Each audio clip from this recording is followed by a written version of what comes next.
catch that last night? Oh yeah, Rob? yeah. Blake and I were watching up in the press box and stuff, so it was pretty good. Have you ever had that thought run through your head? I mean, I'm on the same contract as Robbie Tallis for both guys, so I always have equipment packed for that reason. That ever happened to you when you played? Well, I was telling the guys we had a situation where I ended up getting hurt in the first period, a high ankle sprain. I was basically blocked up in ice, and Pokey Reddick went in. He takes a shot to the head, concussed. I have to play the last 8 minutes of the second period, get dressed again, and basically play on one leg. I just stood there, and then Pokey came back in and played the rest of the third period. And I think it was Greg Millen or somebody like that that was actually broadcasting at the game that they were trying to sign him to a contract to come in and play. So yeah, crazy. But yeah, I played, somewhat like Montoya did last night, just basically standing there.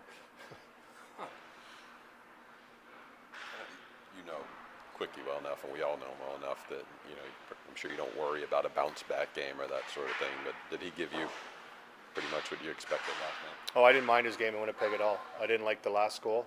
I mean, I thought he was outstanding in the game.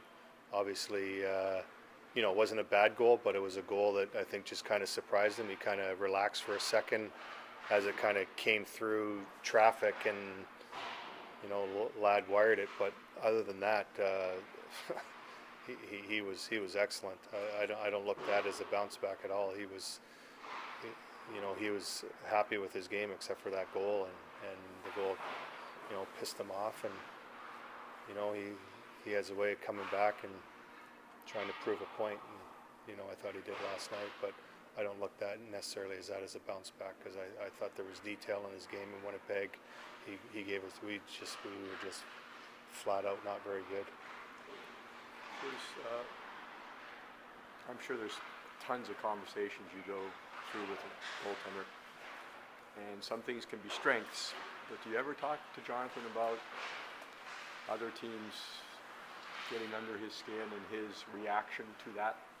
No, I mean, I think it's come up in the 8 years, maybe twice. Mm-hmm. It's going to happen. I think he thrives on that energy.